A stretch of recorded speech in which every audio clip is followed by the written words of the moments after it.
e o mudo. Jesus o curou, de modo que o mudo passou a falar e ver. Toda a multidão ficou maravilhada e dizia: é este porventura o filho de Davi? Não é este o Cristo? Mas os fariseus, ouvindo isto, começaram a dizer: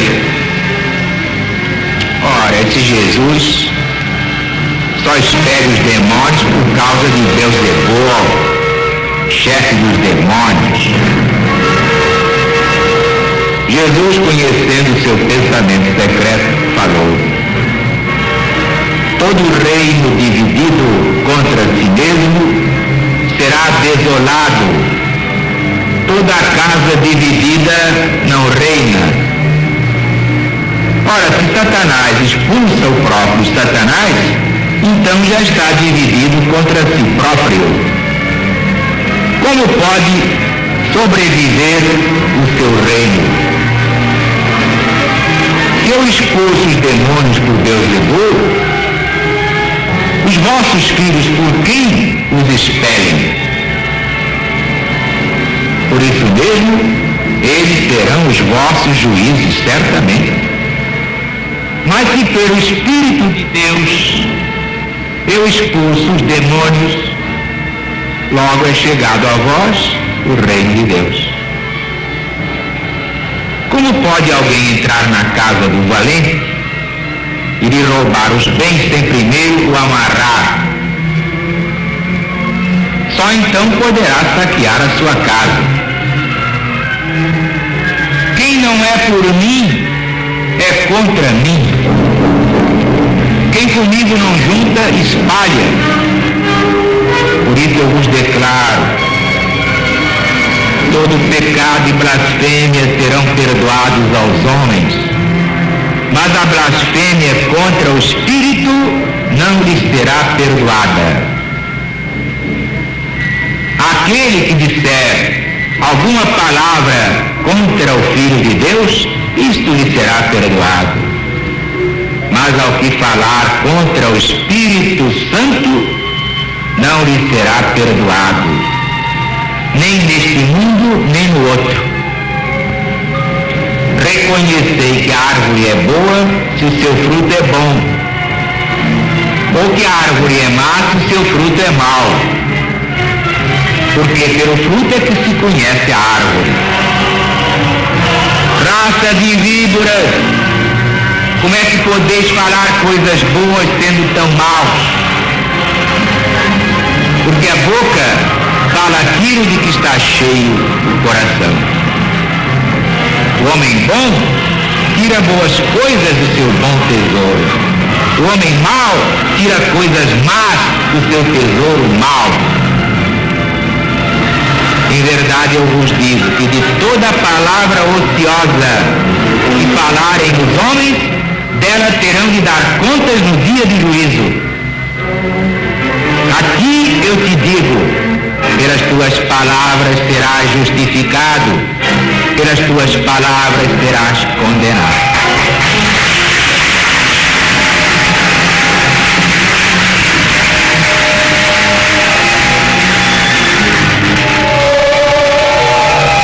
Este é um dos mais belos pontos do Evangelho de Jesus, quando analisado em espírito e verdade, à luz do novo mandamento.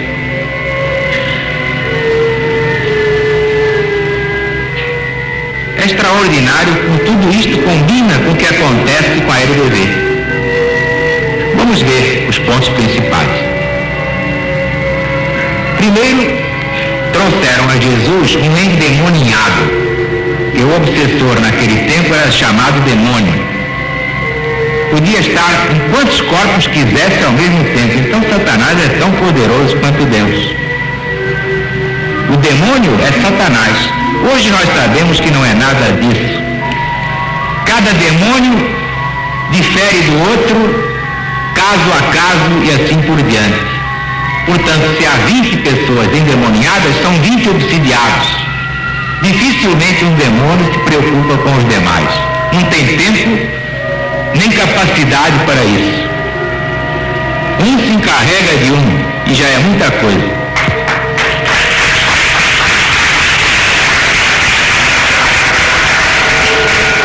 Basta ver que Jesus tinha expulsado Satanás quantas vezes. Se Satanás fosse um só, nunca mais obsidiava ninguém. Mas só no Evangelho nós vemos muitos casos de Jesus a expulsar obsessores. Porque são muitos, não é um só não. Muito bem, vejam agora esta filigrana. Que aqui nós pregamos de Bíblia na mão, a Bíblia sem véu, sem teia de aranha. A Bíblia à luz da ciência. A Bíblia que enfrenta a ciência e diz: ó, compadre, venha de lá um abraço. Não foge do cientista. Ao contrário, hoje nós provamos que fé mesmo é só aquela que enfrenta cara a cara a razão.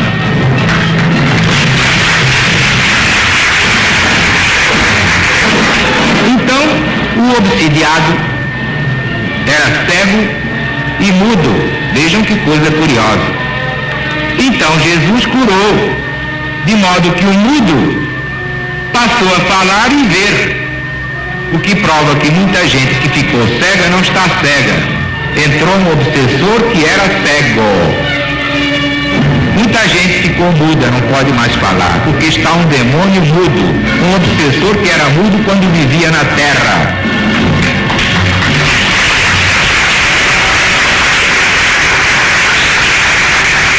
Onde nós dizemos que não adianta combater efeitos, adianta eliminar a causa. Vamos ver, por exemplo, este caso aqui. Esse infeliz, se fosse para os médicos, ele ia virar peteca ou bola de ping-pong. Ele gastaria toda a fortuna da família e cada vez pior. Porque os médicos iam curar o fígado, iam dizer que ele estava com apendicite, iam dizer que o coração não estava bom, ou então entrou areia nos olhos. E embrulhar o doente e enriquecer a custa dele, como fazem geralmente os médicos, e não são legionários. Graças a Deus que legionário médico não faz isso.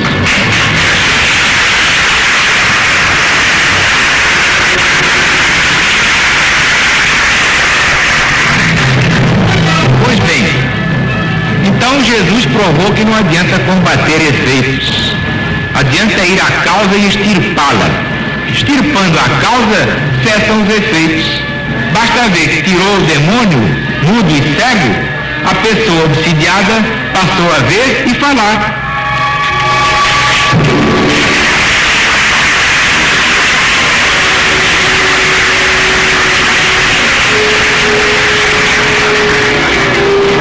Tirando o demônio, fica tudo em paz.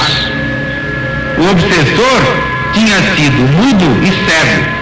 Entrou no infeliz, ele herdou essa herança maldita. Jesus, que sabia combater a causa, não os efeitos, eliminou a causa, que era tirar o obsessor do infeliz. Tirou.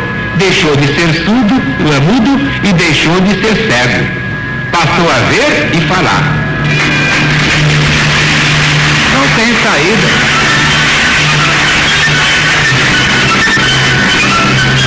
Naturalmente, os fariseus que condenavam Jesus, nenhum fazia isso. Primeiro, porque não conhecia a verdade. Segundo, porque não tinha competência, não tinha moral.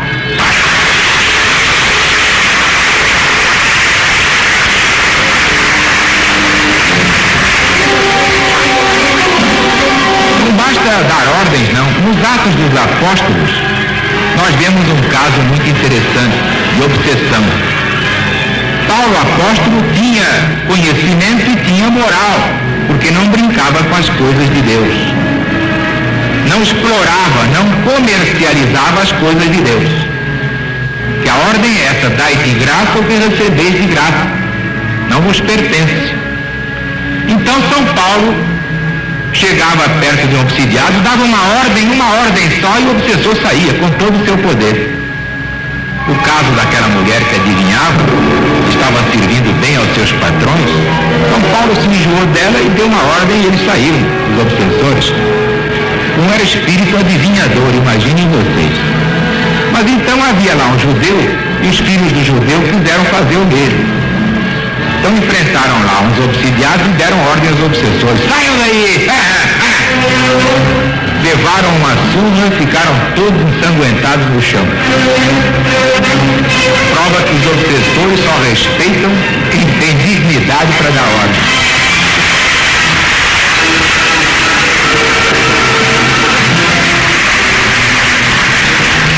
Pois bem, os fariseus não tinham moral porque só viviam da religião comercializada. Pois bem, o que acontece? Os fariseus daquele tempo eram iguais aos de hoje.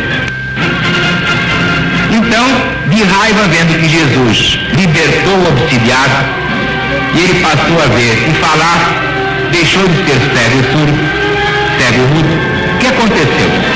Começaram a dizer: é por Beelzebul que ele expulsa os demônios. Ora, Beelzebul é Satanás, é Lúcifer, é Luzbel, é o tinhoso. Vocês nunca ouviram falar no tinhoso? Pois é ele, é ele. Então Jesus deu essa resposta admirável, prestem atenção. Todo reino dividido contra si mesmo já está desolado, não sobrevive. Uma casa dividida contra si mesma não reina, não prevalece, não subsiste. Ora, se eu, Satanás, expulso Satanás, então Satanás está dividido contra si mesmo. Como pode sobreviver o seu reino? Se eu expulso os demônios por Beelzebul, o que lhes esperem os vossos filhos então? Eles serão os vossos juízes, certamente, que vão ver que vós sois uns ignorantes. Mas se pelo Espírito de Deus eu expulso os obsessores, logo é chegado a vós o reino de Deus, é o conhecimento do Evangelho em Espírito e verdade. Como é que pode alguém entrar na casa do valente e lhe roubar os bens sem primeiro o amarrar? Só depois de o amarrar é que lhe poderá saquear a casa. Isso é muito importante. Vocês compreenderam por que na RBD só manda uma cabeça? Vocês imaginaram se mandassem duas? Três? Aquela imagem que eu dou da orquestra com 2, 3 maestros? A quem obedecer então? Quando há uma divisão, não há mais sobrevivência, é morte. Na LBV há uma cabeça só.